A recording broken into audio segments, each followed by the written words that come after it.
కర్మయోగం ద్వారా ఆగామి కర్మల్ని ఎలా ఆచరించాలనో, ప్రారబ్ధ కర్మల్ని భక్తి యోగం ద్వారా ఎలా అనుభవించాలనో ఇంతకుముందు నేను చెప్పుకున్నాం. ఈ రోజున సంచిత కర్మలు బంధం కాకుండా ఉండాలంటే జ్ఞానయోగం ద్వారా ఆ సంచిత కర్మలన్నింటినీ కూడా దగ్ధం చేసుకోవాలి. జ్ఞానాగ్ని దగ్ధ కర్మాణం అని భగవద్గీతలో చెప్పినట్లుగా మన సమస్తమైనటువంటి సంచిత కర్మలు కూడా జ్ఞానం అనేటువంటి అగ్నిలో దగ్ధం చేసుకోవాలి. అవి ఎలా దగ్ధం చేసుకోవాలో, వాటికి చెప్పినటువంటి ఆ జ్ఞానయోగ ఉపాయం ఏమిటో మనం ఈ రోజున చెప్పుకోవాలి. ఆగామి కర్మలు చేయటంలో మనకి స్వతంత్రం ఉంది. ఎందుకంటే అవి ఇప్పుడు మనం చేసేటువంటి కర్మలు కనుక. అందుకని వాటిని కర్మయోగం అనేటువంటి ఉపాయంతో మనం ఆచరిస్తూ ఉంటాం. ఇక ప్రారబ్ధ కర్మలు ఉన్నాయంటే వాటిని అనుభవించి ఖర్చు చేసుకోవాలి. ఎలాంటి వాడైనా సరే ఆ ప్రారబ్ధ కర్మలు అనుభవించక తప్పదు. కాబట్టి వాటిని అనుభవించినప్పుడు భక్తి యోగం అనేటువంటి ఉపాయంతో అనుభవించాలి. మరి సంచిత కర్మలు జాగ్రత్త పడదామా అంటే ఇప్పుడు మనం చేయాల్సిన కర్మలు చేసేటువంటి కర్మలు కాదు. ఎప్పుడో ఇంతకుముందు అనేక జన్మల్లో మనం చేసి అవి పక్వానికి వచ్చినవి పోను మిగిలినటువంటివన్నీ కూడా మన దగ్గర నిలవ ఉన్నటువంటి కర్మలే ఈ సంచిత కర్మలు. కాబట్టి ఎప్పుడో చేసున్నాం కనుక ఇప్పుడు జాగ్రత్త పడటానికి వీలు లేదు. పోనీ అనుభవించి ఖర్చు చేసుకున్నామంటే అవి అనుభవించడానికి ఇప్పుడు పక్వానికి రాలా. అవి అలా ముందు అనేకమైనటువంటి జన్మల్లో అనుభవించడానికి సిద్ధంగా ఉండేటువంటివి, అప్పుడు పక్వానికి వచ్చేటువంటివి.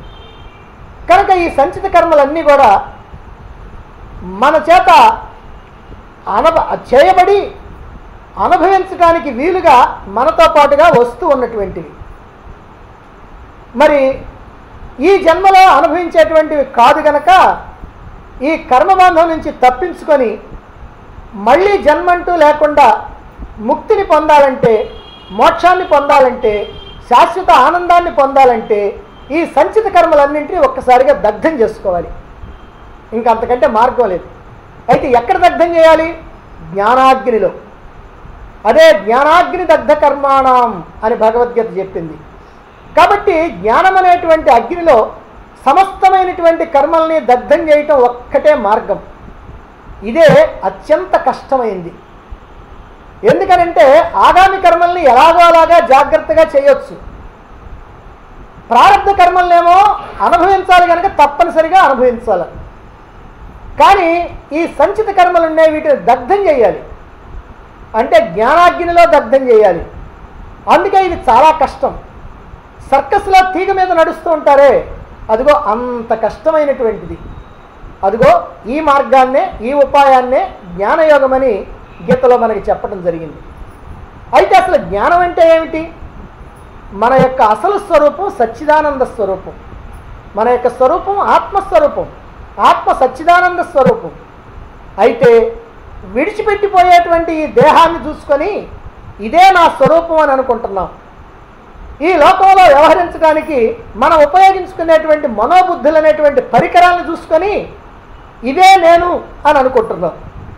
ఈ దేహము, ఇంద్రియాలు, మనస్సు, బుద్ధి ఇవన్నీ కూడా నేను నా అవసరాలకు వాడుకునే పరికరాలే కానీ అవి నేను కాదు. మరైతే ఈ పరికరాలను వాడుకునేటువంటి ఆ నేను ఎవరో తెలుసుకునేటువంటి ప్రయత్నం చేయకుండా ఈ దేహ మనోబుద్ధులతో తాదాత్మ్యం చెంది వీటినే నేను అని అనుకోవటమే అజ్ఞానం. ఈ అజ్ఞానం వల్లనే అనేకమైనటువంటి బాధలు, దుఃఖాలు, భయాలు, అలజడులు, ఆందోళనలు అన్నీ వస్తూ ఉంటాయి.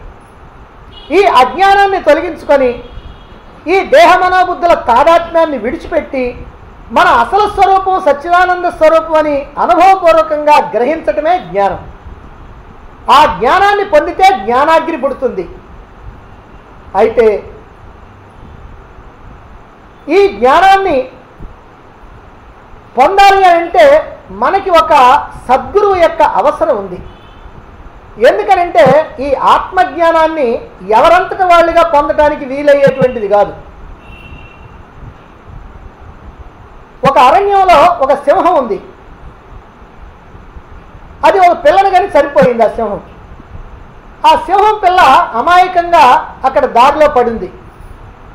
ఆ మార్గంలో నుంచి ఒక గొర్రెల కాపరి తన గొర్రెలు తోలుకొని ఇంటికి వెళుతూ ఉన్నాడు. అలా వెళుతూ వెళుతూ దారిలో ఉన్నటువంటి ఈ సింహం పిల్లను చూశాడు. పాపం జాలేసింది. దాన్ని తనతో పాటుగా తీసుకొని వెళ్ళాడు. దాన్ని కూడా తన గొర్రెలతో పాటుగా పెంచేశాడు.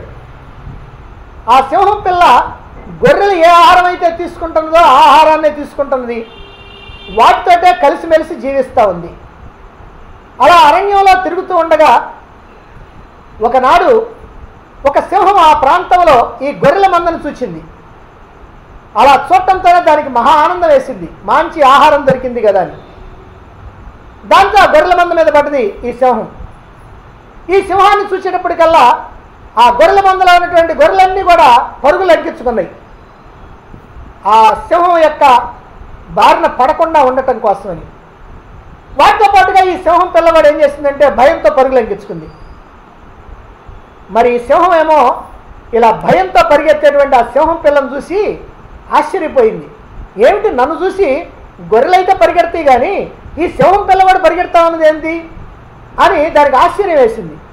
నా జాతి వాడే, వాడు కూడా నన్ను చూసి పరిగెడుతున్నాడే అని వెంటనే ఎలాగైతేనే ఆ సింహం పిల్లని పట్టుకోవాలని చెప్పి పరిగెత్తి ఆ సింహం పిల్లని పట్టుకుంది. ఆ సింహం పిల్ల భయంతో వణికిపోతా ఉంది. నన్ను చంపొద్దు, నన్ను చంపొద్దు అని దీనంగా వేడుకుంటా ఉన్నది. ఎందుకు నువ్వు ఇలా భయపడి పరుగులు తీస్తున్నావు? నేనంటే నీకు భయం ఎందుకు? నీవు నేను ఒక జాతి వాళ్ళమే కదా.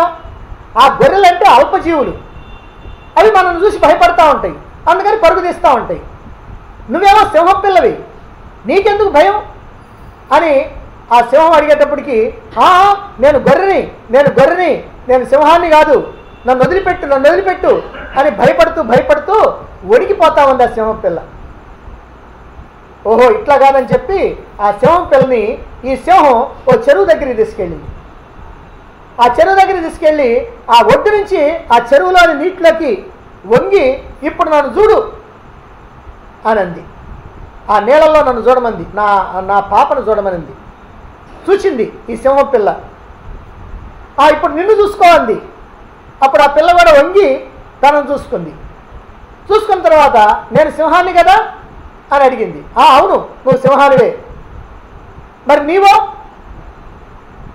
నేను కూడా సింహాన్నేనేమో, అలాగే ఉన్నట్టుంది అని అనుమానంగా అంది. ఎందుకంటే ఇప్పటిదాకా గొర్రెలాగా పెరిగింది కాబట్టి ఒక్కసారిగా నేను గొర్రెని కాదు సింహాన్ని అని అనటానికి దానికి ధైర్యం చాలటల్లా.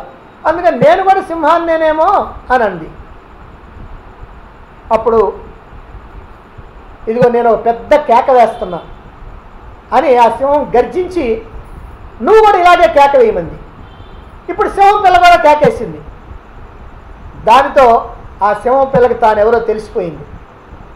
ఓహో నేను కూడా సింహాన్నే, ఇంతకాలం నుంచి నేను ఇలా గర్జించగలననేటువంటి విషయం కూడా నాకు తెలియలా, కాబట్టి నేను గొర్రెని కాదు అని నిశ్చయించుకొని తోక ఊపుకుంటూ ఆనందంతో అడవిలోకి వెళ్ళిపోయింది.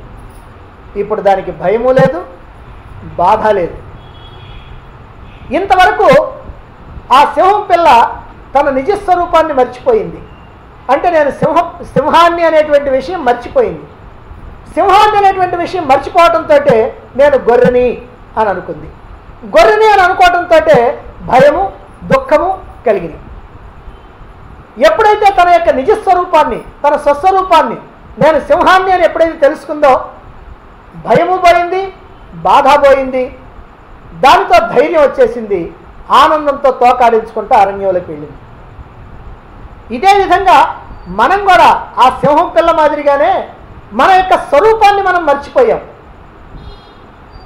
మన స్వరూపం ఆత్మ అయితే, ఆనంద స్వరూపమైనటువంటి పరమాత్మ స్వరూపం మనదైతే మన స్వరూపాన్ని మనం మర్చిపోయాం.